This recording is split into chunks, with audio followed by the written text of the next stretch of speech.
Aventureros, para los que viajar es casi algo rutinario, una pasión, algo que es implícito para poder conocer otros países, y me refiero a viajar cogiendo aviones, es fundamental que conozcamos unas reglas básicas y sobre todo que no nos pongamos nerviosos. Ahora bien, ¿qué haríais si en pleno vuelo recibís un mensaje que dice prepararos para el impacto? Bueno, pues hoy vamos a hablar de catástrofes aéreas que han hecho que volar sea mucho más seguro. Algunos casos de verdad que son totalmente de película, que no nos imaginaríamos que esto pueda ocurrir en la vida real o que nos pueda ocurrir a nosotros en pleno vuelo. Y es que Pedro Carballo, @patoaviador en Twitter, con más de 70.000 seguidores, acaba de publicar eso, preparados para el impacto. ¿Estáis listos para el impacto de hoy? Comenzamos.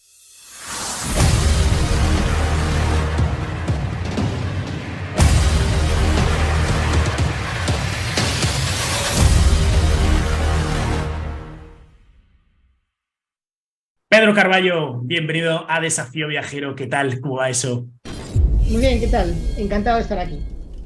Un placer. Bueno, Pedro Carballo es licenciado en Derecho, en Ciencias Económicas, él también es piloto, pero es muy conocido en el mundo de la comunicación por su cuenta de Twitter, @patoaviador, donde nos habla de, sobre todo, temas relativos a la aviación y donde también revuelve un poco el saco de los ratones, pues trayendo los accidentes aéreos más espectaculares que se han dado y que yo no sé si nos va a poner un poco más nerviosos o nos va a tranquilizar.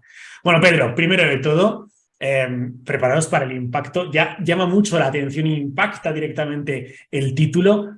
¿Por qué este libro? Pues precisamente, pues por eso que decías tú al principio, por tranquilizar un poco a la gente, ¿no? Puede parecer un poco contraintuitivo el hecho de hablar de accidentes aéreos y decir que a quien más voy dirigido es a aquellas personas que tienen miedo a volar. Pero la realidad es que gracias a todos estos accidentes que hablo en el libro, pues volar se ha hecho todo lo seguro que es hoy en día. Siempre que tenemos un accidente aéreo, se lleva a cabo una investigación técnica muy exhaustiva, no con propósitos punitivos ni para depurar responsabilidades, para eso ya están los tribunales y procede, ¿no? Sino para ver qué ha fallado, por qué ha fallado y sobre todo qué se puede hacer para que ese fallo que ha provocado ese accidente no vuelva a ocurrir. Gracias a esa manera de analizar los accidentes, volar es hoy muchísimo más seguro que hace 20 o 30 años. Bueno, yo creo que la primera pregunta que nos tendríamos que hacer todos es, si estamos en pleno vuelo y recibimos el mensaje de prepárense para el impacto, ¿esto nos tiene que poner tremendamente nerviosos o qué hay que hacer? Hombre, ese mensaje en concreto, pues sí que habría que ponernos nerviosos, ¿no? Lo que habría que hacer en una situación como la que describes es adoptar la posición defensiva con la cabeza sobre las rodillas bueno, pues prepararse para el impacto, ¿no? Pero lo que yo quiero destacar es que esos accidentes son terriblemente escasos. Fíjate que el otro día leí una estadística. Para que tengamos la seguridad de que estadísticamente vamos a sufrir un accidente aéreo, tendríamos que volar todos los días de forma consecutiva durante 20.000 años. Quiero también Madre recordar otro mía. dato. En espacio aéreo español no ha habido un accidente mortal de aviación comercial en los últimos 14 años. Y todos sabemos los miles de vuelos que surcan los cielos cada día. Volar es muy seguro. Yo siempre digo, medio en broma, medio en serio, que la única fase peligrosa del vuelo es la que nos separa de nuestra casa y el aeropuerto. Ahí es donde realmente tenemos un riesgo seguro, porque normalmente vamos en coche y ahí es donde se produce la mayoría de accidentes, ¿no? Volar en avión es algo que, como creo que veremos en esta charla, es algo tremendamente seguro. Los accidentes son muy escasos.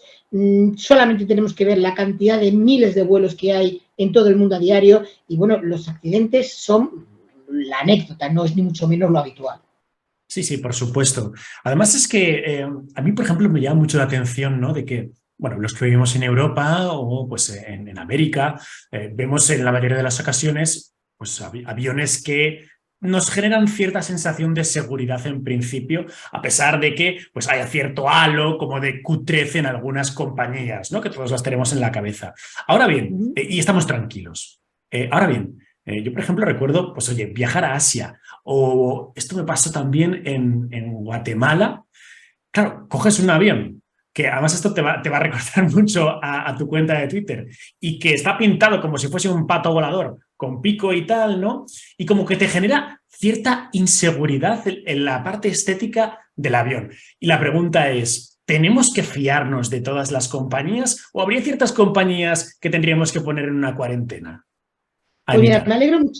me alegro muchísimo que me hagas esa pregunta porque es algo en lo que insisto mucho y que realmente, debido a motivos que no son ni mucho menos técnicos ni nada por el estilo, la gente puede tener cierto miedo, cierto, no sé, hacia determinadas aerolíneas de bajo coste, las llamadas, las famosas low cost, y realmente no hay motivo para ello. Tenemos que tener en cuenta que en Europa la normativa de seguridad aérea es exactamente la misma para Iberia o Air France que para Ryanair o Vueling, exactamente la misma.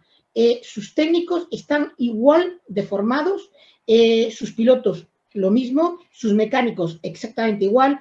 Volar en Ryanair es exactamente igual de seguro que hacerlo en Iberia o en Air France. Y aquí tenemos una prueba, tanto que hablamos de las low cost y de su supuesta, no sé, dejadez, y sin embargo Ryanair solamente ha tenido en toda su historia un accidente y además no fue ni siquiera culpa de ellos, fue por un bird strike. Vamos, tenemos que tener eso lo suficientemente claro. Volar es seguro. Desde un punto de vista de seguridad, las normas son exactamente las mismas para todo el espacio aéreo europeo, son las normas de ASA, las mismas, se llame la aerolínea Ryanair, se llame Vueling, se llame Iberia, se llame Lufthansa, se llame como se llame. Las normas son exactamente las mismas y es exactamente igual de seguro volar en cualquiera de estos aviones. Bueno, yo creo que eso nos hace quedar mucho más tranquilos, ¿no?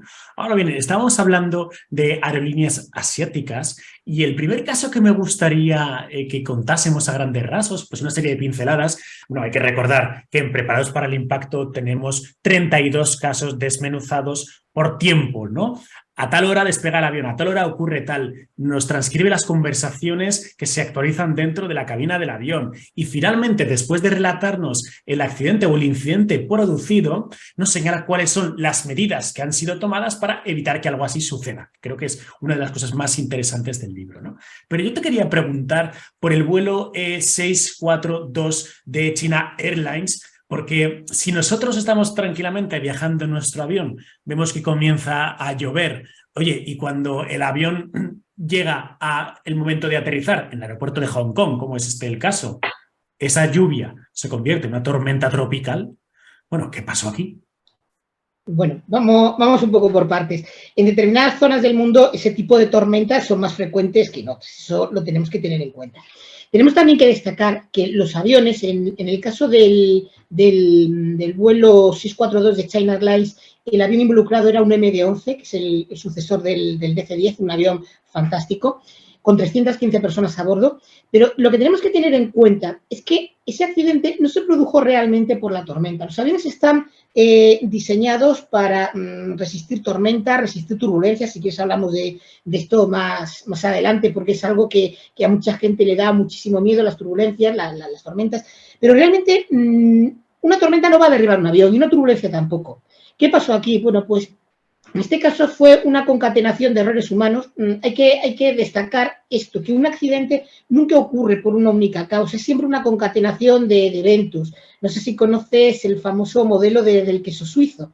Pon un accidente, la analogía que se pone es superponer varias lonchas de estas de queso suizo, de los agujeritos. Bueno, pues para que se produzca un accidente tiene que fallar una cosa y otra y otra. Es como que los agujeros se tienen que superponer, ¿no? Esto es tremendamente complicado debido pues, a todas las medidas redundantes que tienen los aviones. En un avión los sistemas principales van por duplicado y algunos incluso por triplicado, los más críticos, ¿no?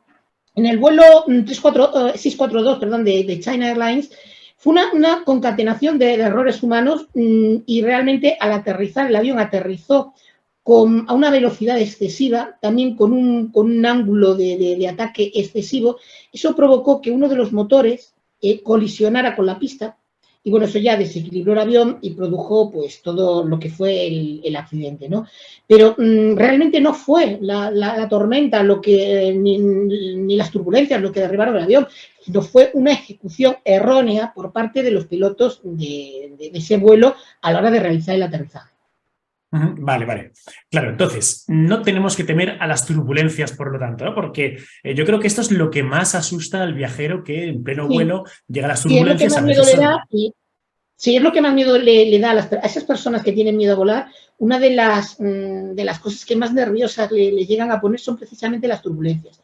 Tenemos que tener en cuenta que existen básicamente 4 tipos de turbulencias, ¿no? La turbulencia ligera, la turbulencia moderada, la turbulencia severa y la turbulencia extrema. Bueno, los aviones están diseñados para soportar incluso las turbulencias extremas, ¿no? Y es muy raro que un vuelo comercial se meta en una turbulencia extrema. Como mucho vamos a estar en una turbulencia severa y siempre que los pilotos no puedan detectarlas, porque no siempre se puede, ¿no? A pesar de todos los instrumentos que lleva el avión, que pueden llegar a detectar muchos tipos de turbulencia y luego, aparte, los partes meteorológicos, los informes de otras aeronaves, pero sin embargo existe una cosa que se llama la turbulencia en aire claro, que muchas veces es indetectable. Bueno, lo que tenemos que hacer como pasajeros en esos casos es hacerle caso a la tripulación y no empezar a pasearnos por el avión y llevar el cinturón puesto, porque el verdadero riesgo en una zona de turbulencias es que de las sacudidas que experimenta el avión nos podamos golpear contra las paredes y que de esa manera nos podamos lesionar. De hecho, hace poco tú recordarás un vuelo creo que era de Aerolíneas Argentinas, que volaba desde Madrid a, a Buenos Aires y que, bueno, pues se vieron imágenes por televisión de varios pasajeros lesionados, decían, debido a las turbulencias. Bueno, indirectamente fue por las turbulencias, sí, pero no fue que las turbulencias causaran un daño en el avión, fue que por las sacudidas, esas personas, que eran justo las que no llevaban puesta el cinturón de seguridad, pues se lesionaron golpeándose debido a las sacudidas. Insisto, una turbulencia no va a derribar un avión, los aviones están diseñados para soportarlas, incluso las turbulencias más extremas pueden provocar a lo mejor una turbulencia muy extrema, daños en el fuselaje o en los motores, pero en ningún caso van a hacer que el avión se caiga, ni muchísimo menos. Así que tranquilidad, cinturón de seguridad puesto y confiar en la tripulación, que está más que acostumbrada a volar en turbulencias. Vale, o sea, que tal y como veamos que la lucecita del cinturón se activa, no nos levantamos, nos ponemos el cinturón y punto. Mira, yo te voy a Fíjate, decir una cosa. ¿sí? Yo creo que lo ideal es incluso no levantarte, salvo que no tengas más remedio que hacerlo, salvo que tengas que ir al baño o estirar un momento las piernas. Si vas sentado, lo mejor es ir con el cinturón de seguridad puesto, porque ya te digo, hay turbulencias que son indetectables, que no vas a ver la lucecita del cinturón puesta hasta que a lo mejor es demasiado tarde. Y bueno, pues si tú vas sentado en tu asiento con el cinturón puesto, ahí no te vas a lesionar. En cambio, si estás por ahí pululando de una manera innecesaria tal, pues ahí es donde pueden surgir los problemas. De acuerdo, de acuerdo. Una curiosidad que siempre he tenido es, bueno, dos, ¿no? Uno, ahora que estamos hablando de la lucecita del cinturón de seguridad. Hay veces que, pues bueno, tú estás ahí tranquilamente esperando que despegue el avión, ¿no? Te estás fijando en cosas del avión, miras arriba, ves que está la lucecita del cinturón de seguridad, que esa o se apaga o se enciende, pero al lado está la lucecita de prohibido fumar, que siempre está encendida, ¿no? Yo siempre he pensado, oye, ¿no le saldría más económico poner una pegatina directamente en lugar de la lucecita? Pero bueno, chascarrillos aparte. Hay una El otro día... explicación, ¿eh? Hay una explicación de esto. A ver, a ver. Sí. Pues tienes que tener en cuenta que tú y yo estamos acostumbrados a zonas como Europa o Estados Unidos, donde efectivamente en todas las aeronaves está prohibido fumar, pero primero que, como sabes, no siempre ha sido así, y segundo, que no en todos los países está prohibido fumar.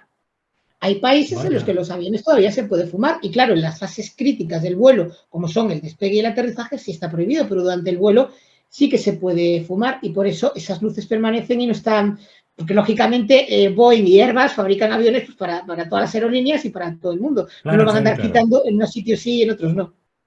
Ah, Esa es la explicación. ahora le veo el sentido, ahora le veo el sentido. O sea, es decir, que la complicación sería que alguien fumase durante el despegue, durante el aterrizaje. Es que en el último vuelo que cogí, alguien se debe meter en el baño a fumar y salió un mensajito pues de la azafata señalando que se habían detectado humos dentro del baño, que estaba prohibido, que se recordaba que tal, ¿no?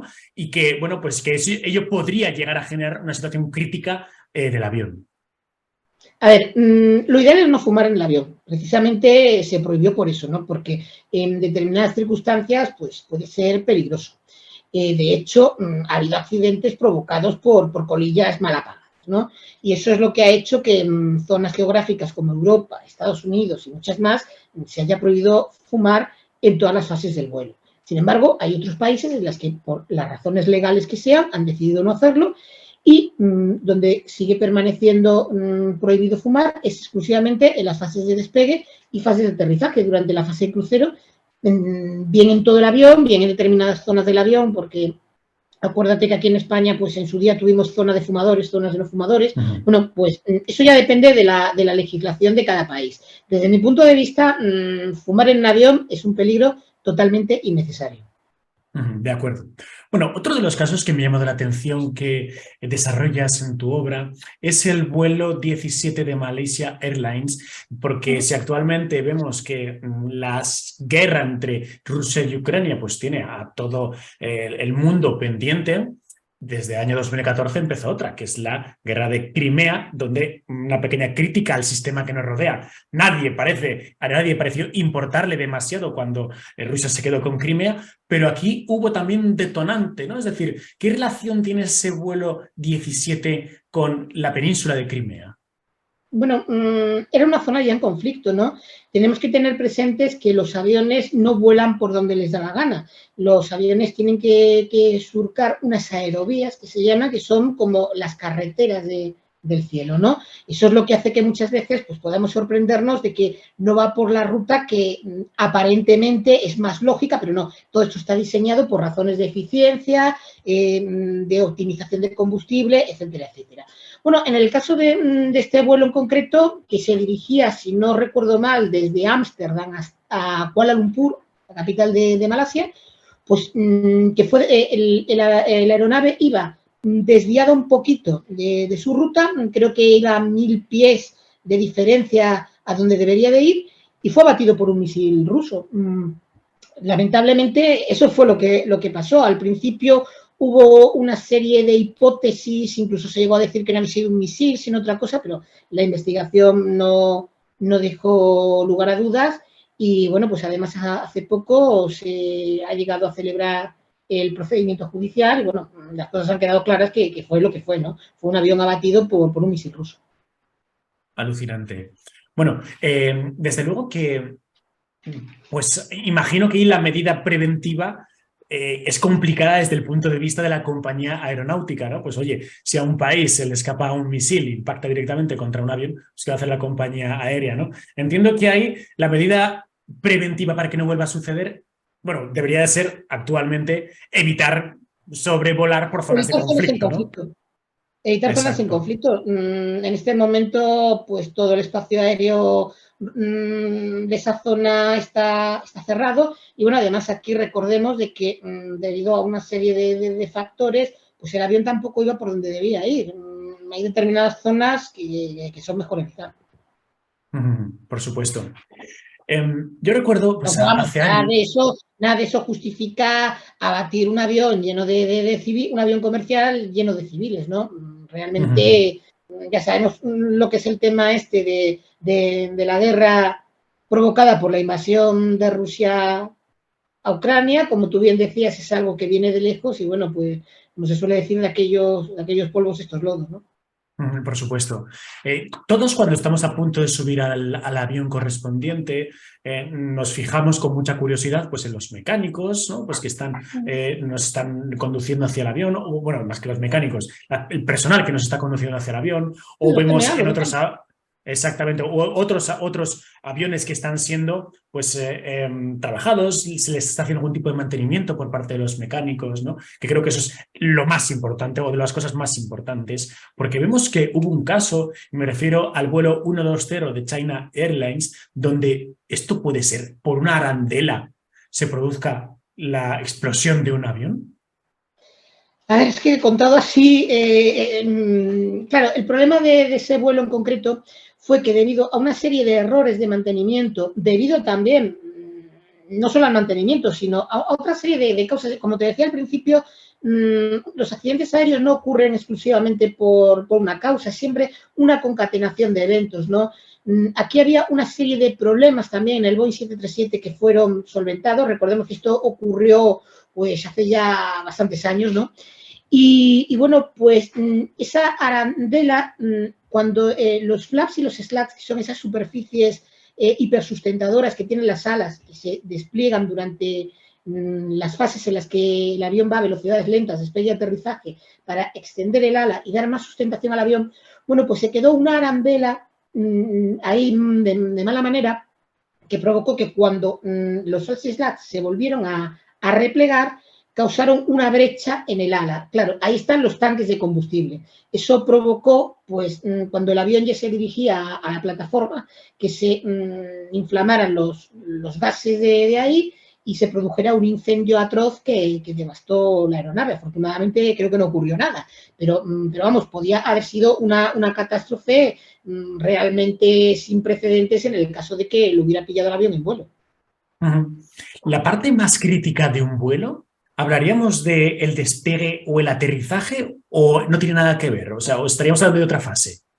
Sí, las fases más críticas, que insisto en esa palabra, crítica, que no peligrosa, Sí. son tanto el despegue como el aterrizaje. Son unas fases en las que el avión se encuentra a muy baja altitud y en la que los pilotos, pues en el caso de que algo vaya mal, tienen muy poquito tiempo para reaccionar. Lógicamente, tienes muchísimo más tiempo si el avión está a 10.000 metros de altura, a 30.000 pies, que cuando está solamente a unos pocos metros del suelo, ¿no?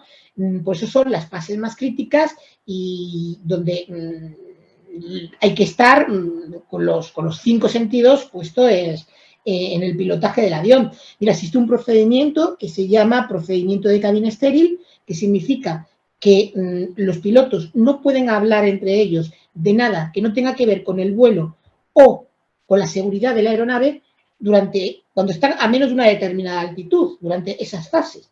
Precisamente por eso, porque la concentración que requiere esas fases es crítica. Esa es la razón, ¿no? Estupendo, estupendo. A mí me llama mucho la atención, es algo que me genera mucha curiosidad y que yo tenía una idea errónea por lo que te voy a contar. Es que yo durante mucho tiempo yo he pensado que el aterrizaje era algo automático, es decir, que nos estamos aproximando, el piloto le da el botoncito y ya pues todos los sistemas del avión hacen que el avión pues se dirija a la pista y aterrice solo, ¿no?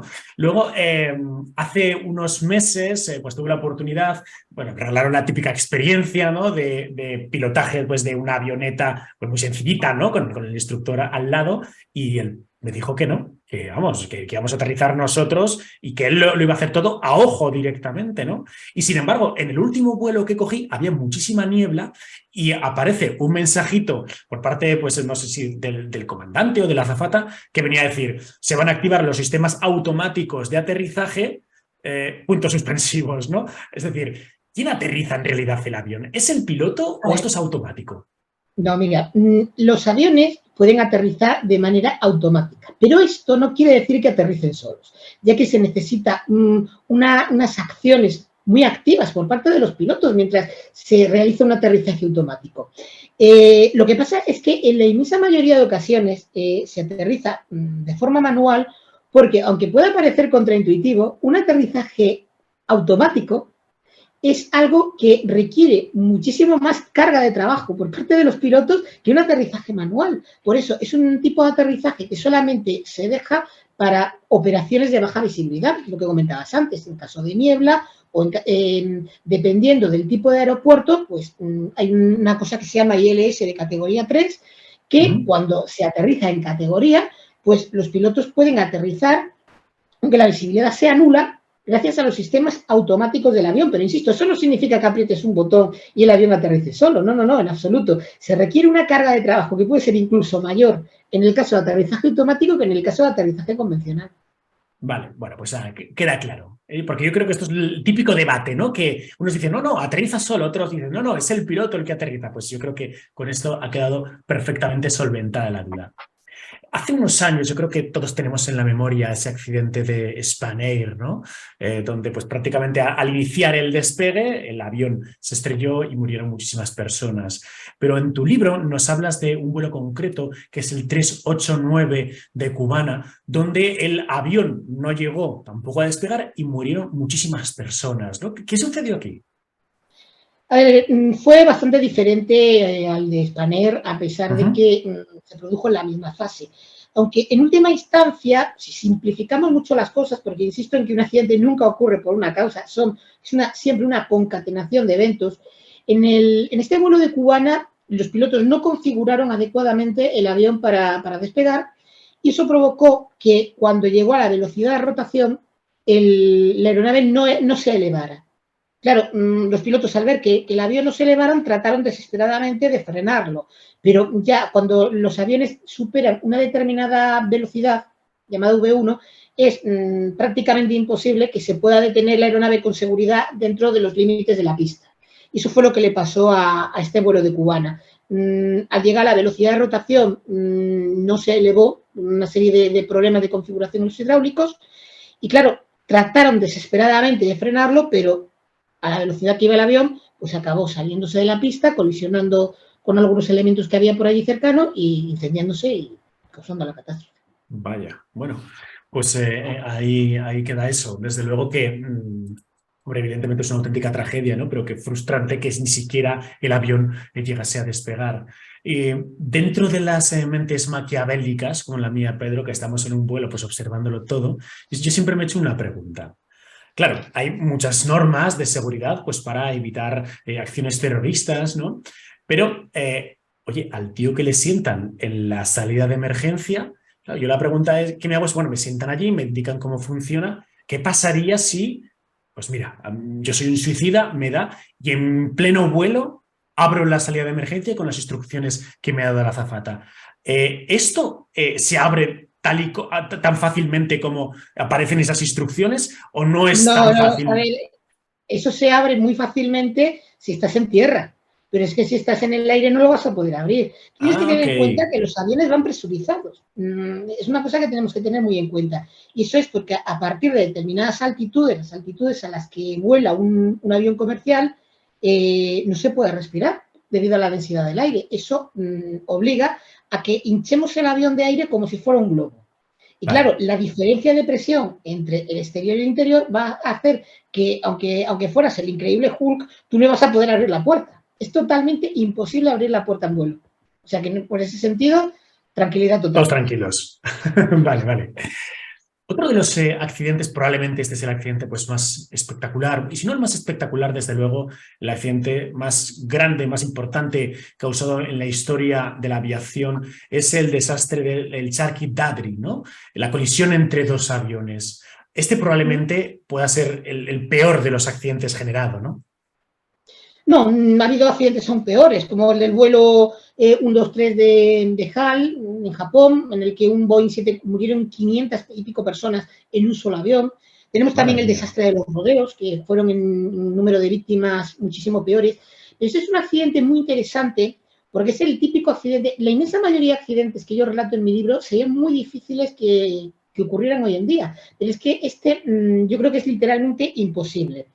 Esta catástrofe se da cuando dos aviones colisionan en pleno vuelo porque uno de ellos no está donde debería estar y además debido a la obsolescencia de los sistemas en India, sistemas de control de tráfico aéreo, los controladores no tenían forma de saber dónde estaba realmente el avión y se tenían que guiar por las comunicaciones y por las informaciones que les daban los pilotos. Los controladores aéreos tenían unos sistemas de radar que les daban la posición, pero no les daban la altitud. Y claro, los aviones tienen que estar separados un determinado margen para evitar esto, las colisiones. Pero ¿qué pasa si los aviones no están lo suficientemente separados? Pues que tenemos una cosa que se llama TECAS. El TECAS es un sistema que tienen todos los aviones comerciales, se instauró de forma obligatoria en Estados Unidos y más tarde en otros países, a raíz de otra catástrofe similar que hubo con una aeronave de Aeroméxico en 1986. Y bueno, pues esta catástrofe de Chhatrapati que ocurrió en India, pues fue por algo similar. Dos aviones colisionan en vuelo porque no están donde deben de estar y los controladores aéreos, debido a esa obsolescencia de la que te hablan los equipos, no tienen forma de saber la posición real, ¿no? Y claro, los pilotos se dan cuenta de eso cuando ya es demasiado tarde. Para evitar eso, por eso te decía de que eso hoy en día sería muy difícil que ocurriera, los aviones cuentan con un sistema que les avisa a los pilotos con la suficiente antelación de que hay otro tráfico en una altitud lo suficientemente cercana para que ambas naves puedan colisionar. Y no solamente les advierte de ello, sino que les dicta una serie de recomendaciones y de maniobras evasivas que tienen que realizar. Si tienen que ascender, si tienen que descender, etc. Además, Bueno, pues interesantísimo. Este accidente dio lugar a que se instalara de forma obligatoria en todos los aviones comerciales el TECAS, pero es que luego además, unos años más tarde, en 2002, en Suiza, hubo un accidente también de una colisión entre dos aeronaves porque los pilotos, en una discrepancia que hubo entre lo que decía el TECAS y lo que decía el controlador aéreo, le hicieron caso al controlador aéreo. Y a partir precisamente de este accidente que te comento, el de Suiza, se instauró de forma legal que fuera obligatorio de que en caso de discrepancia entre control de tráfico aéreo y el TECAS, se hiciera siempre caso al TECAS. Fíjate lo fiable que es este sistema. Wow. Y desde entonces no ha vuelto a ocurrir ninguna colisión en vuelo. Oye, ¿cómo nos llama la atención todo este asunto de los accidentes aéreos, de las colisiones? Yo creo que yo no soy el único, seguro, que pues llego a Discovery Max, aparece un reportaje de estos de Mayday, Mayday, catástrofes aéreas, y me paro a verlo, ¿no? Porque es curioso lo meticulosos que sois los que os encontráis dentro del mundo de la aviación, ¿no? Pues la cantidad de protocolos que tenéis que seguir en todo momento y que en la mayoría de las ocasiones los fallos tienen que ver, pues eso, con la concatenación de una serie de errores, pues el factor humano, a lo mejor el factor técnico, a lo mejor el factor temporal, que hace que al final se genere el riesgo, ¿no? Se genere el accidente. Hablando de cosas extrañas, Pedro Carballo, ¿tú alguna vez volando has visto algo que no sabes lo que es? Y me estoy refiriendo, por supuesto, pues habrá algún ovni o algo así que digas, hostia, no tengo ni idea de qué estoy ahí, con la cantidad de horas de vuelo que llevas a tus espaldas. Mira, yo nunca he visto nada de nada y otros compañeros y amigos pilotos a los que le he preguntado por el tema tampoco han visto nada de nada, ¿no? Yo no te digo de que en alguna ocasión se pueda ver algún objeto volador no identificado, porque es que es eso, un ovni es por definición un objeto volador que no sabemos lo que es. Pero creo que en la inmensa mayoría de los casos hay explicaciones lo suficientemente razonables y claras al respecto. Sí que es cierto de que ha habido ocasiones en las que no se han podido llegar a explicar. Creo que todos tenemos en la cabeza aquí en España el célebre caso de Manises a finales de los años 70. La verdad es que, aunque en mi otro libro trato de recoger un poco las posibles hipótesis, que hay muchísimas de lo que realmente pudo ocurrir ahí, la verdad es que es muy difícil, incluso cerca de 40 y tantos años después, determinar lo que realmente pudo pasar, ¿no? Hay casos y casos, y claro, y luego el bombardeo mediático que se le ha ido dando a lo largo de la historia, pues hace que se conviertan casi en leyendas, ¿no? Pero vamos, yo creo que la inmensa mayoría de supuestos ovnis no son más que eso, globos sonda, drones, otras aeronaves, mil cosas que, vamos, desde luego de otro mundo yo diría que no son. Un momento, amigo mío. ¿Sabías que cada vez que pulsas like, haces un comentario o compartes el vídeo, me ayudas a que el canal llegue a más personas? Gracias por tu apoyo. Desafío Viajero. Somos todos. Probablemente, Pedro, a todos los que nos gusta tanto el mundo de la aviación como el mundo del misterio, hay un caso que tenemos en la cabeza, pues bueno, que yo creo que a día de hoy sigue sin tener explicación, sigue siendo inexplicado, que no es lo mismo que inexplicable, que es el MH370, ¿no? El famoso avión de Malaysia Airlines. ¿Qué se supo al final de esto? ¿Apareció algo o a día de hoy sigue siendo un expediente X que no tenemos ni idea de qué pudo pasar con aquella aeronave? A ver, nos hacemos una idea de lo que pudo pasar porque aparecieron restos del avión, ¿no? Lo más probable es que el avión, bueno, lo más probable, prácticamente seguro, el avión se estrelló.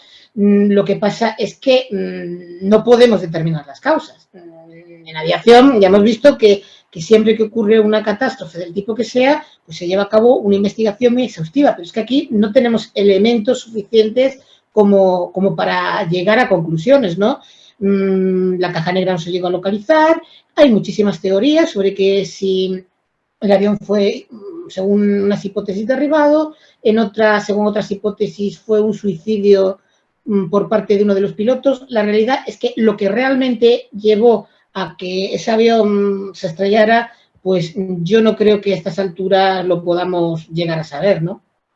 Ten en cuenta que en esas profundidades, cuando un avión se hunde en el mar, es muy difícil recuperar restos. Tú fíjate lo complicado que fue para recuperar la caja negra y los restos del Air France 447, que realmente hasta se tuvo que poner un submarino especial, es tremendamente complicado, ¿no?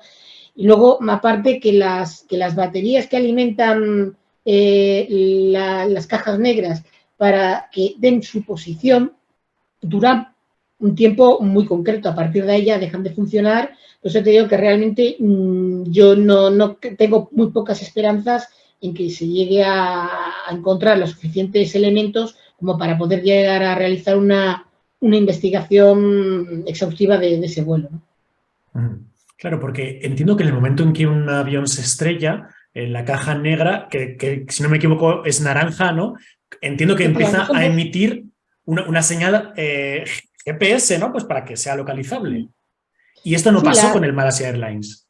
Sí, a ver, las llamadas cajas negras, que como bien dices no son negras, sino de color naranja, son dos. Una, el llamado registrador de voz de cabina, que graba todas las conversaciones que se tienen en la cabina por parte de los pilotos.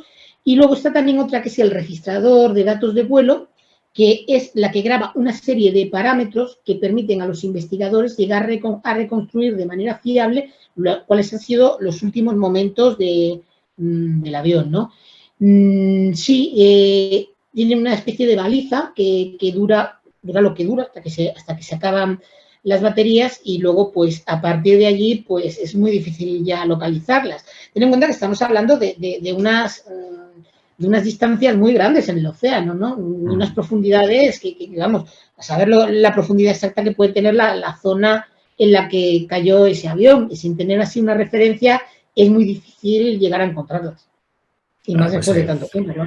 Ahí queda eso, por supuesto. Mira, uno de los capítulos que más me ha llamado la atención de Preparados para el Impacto es donde nos hablas del vuelo 514 de Al Rosa Airlines, donde vemos que un avión intenta aterrizar, que aquí viene, yo creo que lo más suculento, en un aeropuerto fantasma. ¿Esto qué es? A ver, el aeropuerto se le puede denominar fantasma porque realmente a efectos de navegación no existía. Se trataba de un aeródromo que no debería estar allí porque fue cerrado hace meses, ¿no?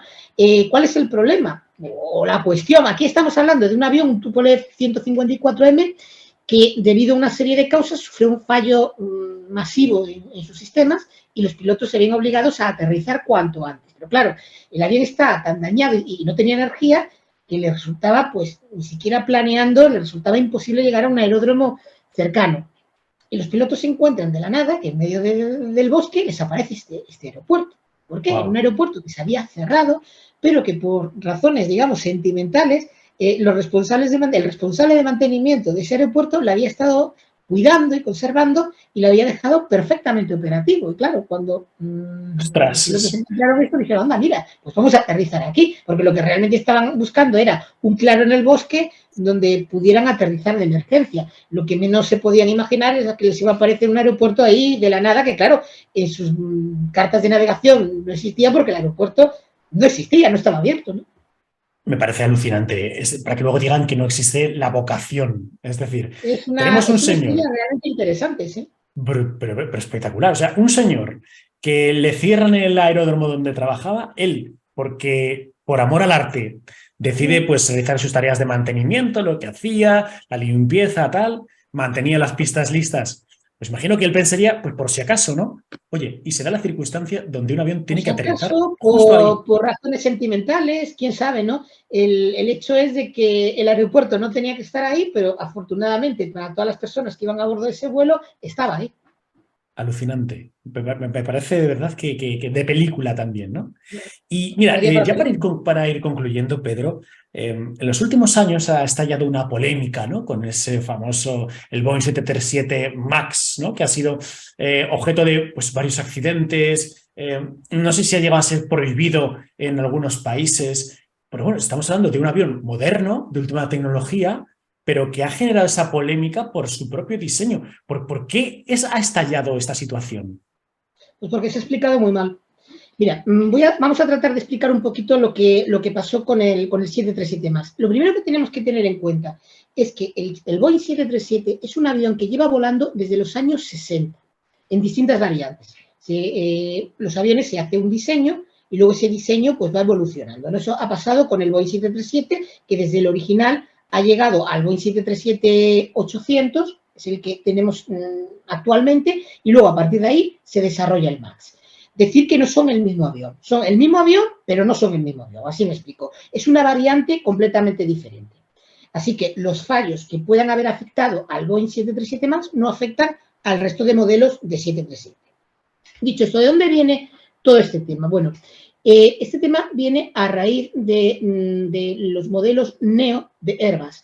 Los modelos Neo son básicamente los mismos aviones, el A330, el A320, pero con unos motores de mayor capacidad, más grande y más eficientes. Bueno, pues Boeing se plantea en su momento lo mismo. Vamos a diseñar una variante del 737, pero que sea más eficiente en lo que respecta a motores. Y al mismo tiempo se plantean otra cosa. Vamos a diseñar un avión que sea lo suficientemente parecido al 737 como para que los pilotos no tengan que recibir una serie de cursos de capacitación. Y ahí es donde se equivoca Boeing. Le pone al 737 para crear el MAX unos motores mucho más grandes, mucho más... Claro, y eso cambia el centro de gravedad del avión. Y eso hace que el avión, cuando estaba volando en determinadas circunstancias, tendiera a levantar el morro.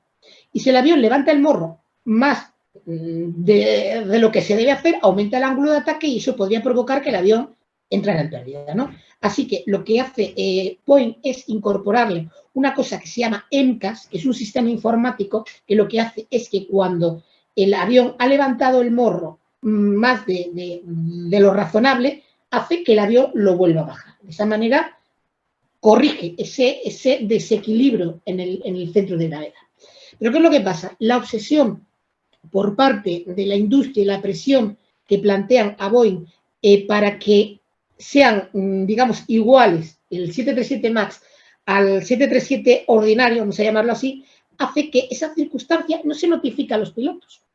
Y claro, pero es que le echamos la culpa de todo esto a Boeing, pero es que la FAA, el organismo regulador de Estados Unidos, también le da el visto bueno.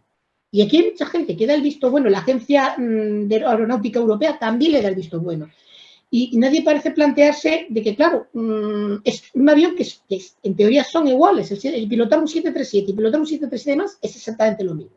Pero claro, cuando el MCAS entra en acción en algunos vuelos sin que los pilotos sepan que ese sistema existe, es cuando empiezan los problemas. Porque claro, tú te puedes enfrentar a un fallo si sabes que ese fallo se puede dar o si sabes que un determinado circuito existe. Además, lo puedes apagar si sabes que algo existe. Pero si no sabes que no existe, ni lo puedes apagar, ni sabes cómo reaccionar.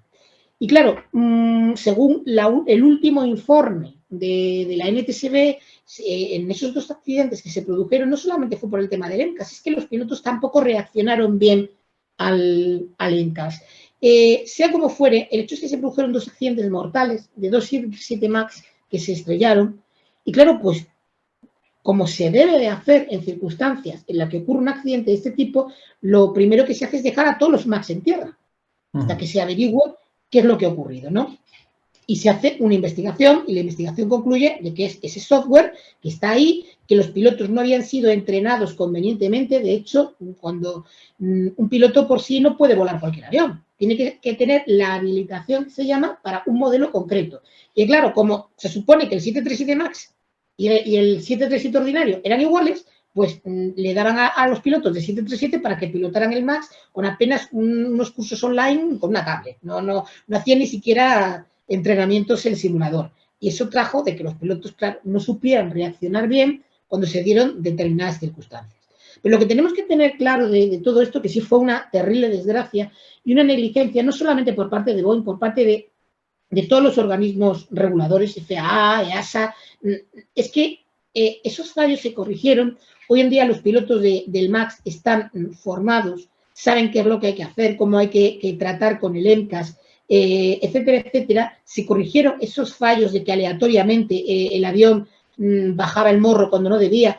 Y el hecho es que hoy en día volar en un 737 MAX es perfectamente seguro. No ha vuelto a haber el más mínimo incidente, el más mínimo problema con este modelo de avión. Se trata de un avión espectacular, supermoderno, basado en un avión muy confiable como es el Boeing 737, y no hay ninguna razón para tener miedo a volar en este modelo de avión. Los fallos que hubo se han corregido, pero es que tienes que tener presente que otros modelos de avión, el Airbus A300, el A310, el DC-10, todos esos aviones han tenido también problemas de diseño que en su momento causaron accidentes, pero que fueron corregidos.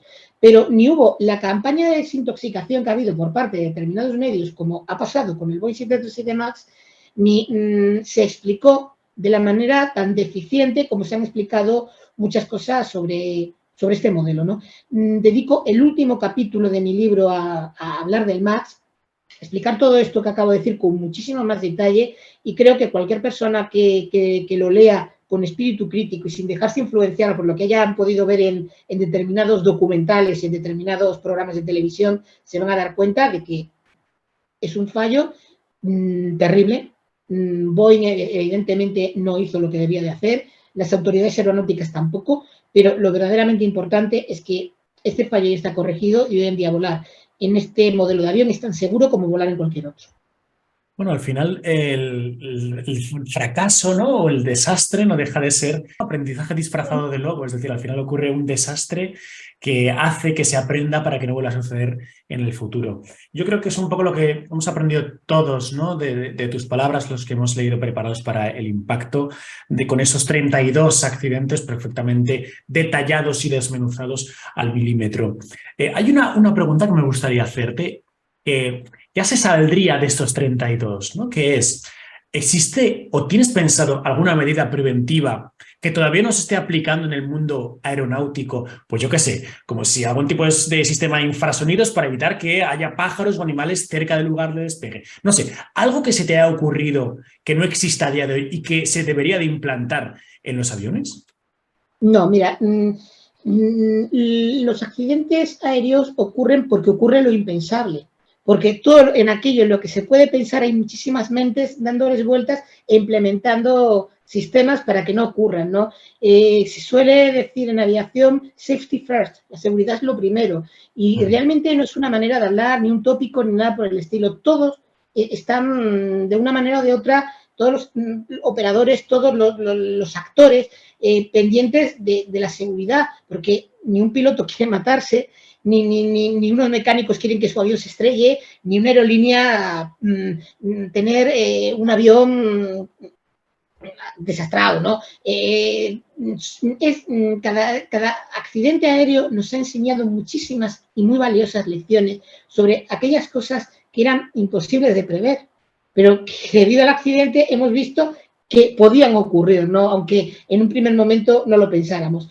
Todo eso es lo que ha hecho la aviación, todo lo segura que soy, aprender de los errores, esa prueba y error. Y bueno, realmente la inmensa mayoría de accidentes que menciono en el libro sería muy difícil que ocurrieran hoy en día otra vez, ¿no? Yo quiero centrarme en esto. Volar es seguro, es el medio de transporte más seguro con muchísima diferencia. Yo sé que el volar para muchas personas les puede dar miedo por lo antinatural que es, ¿no? Los seres humanos no estamos diseñados para volar, podemos caminar, podemos correr, podemos nadar, pero no podemos volar. Y eso, pues, en muchas personas genera cierta ansiedad. Yo creo que este libro hace ver precisamente eso, que hemos aprendido muchísimo de los errores cometidos y que se han llevado a cabo muchísimas cosas, se han implementado muchísimos sistemas, se ha mejorado la formación, etcétera, etcétera, y hoy en día volar es súper seguro. Nos tenemos que quedar con eso. A todos los invitados que vienen a Desafío Viajero les hago una pregunta, pero en tu caso, Pedro, la voy a cambiar porque me llama mucho la atención saber tu opinión sobre un tema. Y es, yo creo que a todos los que nos gusta viajar, todos los que volamos mucho, lo que más detestamos, bueno, primero es la espera en el aeropuerto y sobre todo cuando son vuelos largos, ¿no? Pues cuando te pegas 8 o 9 horas en un avión. Y cuando conoces a alguien, ¿no? Que te dijo, no, pues yo me cogí el Concorde y volé de Europa a Nueva York en, no sé si en 3 horas, ¿no? Una cosa así. ¿Volverá alguna vez un avión como el Concorde a nivel comercial? ¿Tendremos un avión tan rápido para que podamos hacer esos vuelos en menos tiempo? ¿O crees que a medio plazo eso no va a pasar? Pues está trabajando en el tema. Lo que ocurre es que quizás se le está priorizando hacia jets privados que hacia aviones como el Concorde, que podían llevar a 100 personas. El principal problema de estos aviones son de tipo económico, no son de tipo técnico. Los problemas técnicos se resolvieron en los años 70, pero son aviones que generan muchísimo ruido, por eso se está trabajando incesantemente y tratar de reducir el boom sónico. Aviones que gastan muchísimo combustible y claro, si esos dos problemas, que son más de tipo legal, económico, medioambientales, se pueden corregir, pues entonces es posible de que veamos aviones supersónicos otra vez surcando los cielos, porque la tecnología la tenemos, pero claro, están esos problemas que darían a lo mejor hasta para un libro entero, ¿no? Pero realmente yo creo que sí, yo creo que se están diseñando nuevos modelos de avión que quizás vayan más hacia otro segmento más minoritario, pero yo creo que sí que veremos aviones supersónicos de nuevo volando, surcando los cielos. Y ahí estaremos en Desafío Viajero preparados para comprar ese billete a 10.000 euros el billete. Bueno, pues nada, Pedro Cabello, que muchísimas gracias por haber estado en Desafío Viajero. Ya está en todas las librerías preparado pues, para el impacto. Además, la portada me parece chulísima, llama un montón la atención, me encanta. Y nada, Pedro, que te deseo muchísimo éxito con tu obra. Voy a poner Aventureros el enlace donde podéis adquirir el libro de Pedro Carballo. Así que gracias de corazón por haber estado en Desafío Viajero y te dejo estas últimas palabras para ti. Pues si me dejas unas últimas palabras, yo aún a riesgo de que me llamen pesado, voy a insistir en lo mismo, en lo seguro que es volar, ¿no? Aunque pueda parecer contraintuitivo el hacer un libro sobre accidentes aéreos, pensando en todas esas personas a las que les da miedo volar, yo se lo dedico precisamente a ellas. Pues en el libro no solamente hablamos de accidentes, comento muchísimas cosas sobre los sistemas del avión, de los aviones, cómo funcionan, por qué las cosas son como son en determinados aspectos, y yo creo que va a ser una lectura que va a resultar muy útil y que a muchas personas les va a tranquilizar. Esa es mi idea siempre que escribo sobre aviación, tranquilizar a la gente, hacerles ver que volar es súper seguro y que no hay ninguna razón objetiva para tener miedo a volar, sino que es una experiencia que hay que disfrutar. Yo me he quedado con ese dato que has dado al principio, Pedro. Si quisiéramos tener un accidente aéreo, tendríamos que estar las 24 horas del día volando durante más de 20.000 años. Ahí queda eso, ¿no? Así es. Bueno, pues aventureros, espero que os haya resultado interesante la entrevista de hoy. Creo que todos hemos aprendido muchísimo. Hemos despejado dudas sobre muchos mitos y leyendas que están relacionadas con el mundo de la aviación, así que ha sido una jornada de mucho aprendizaje.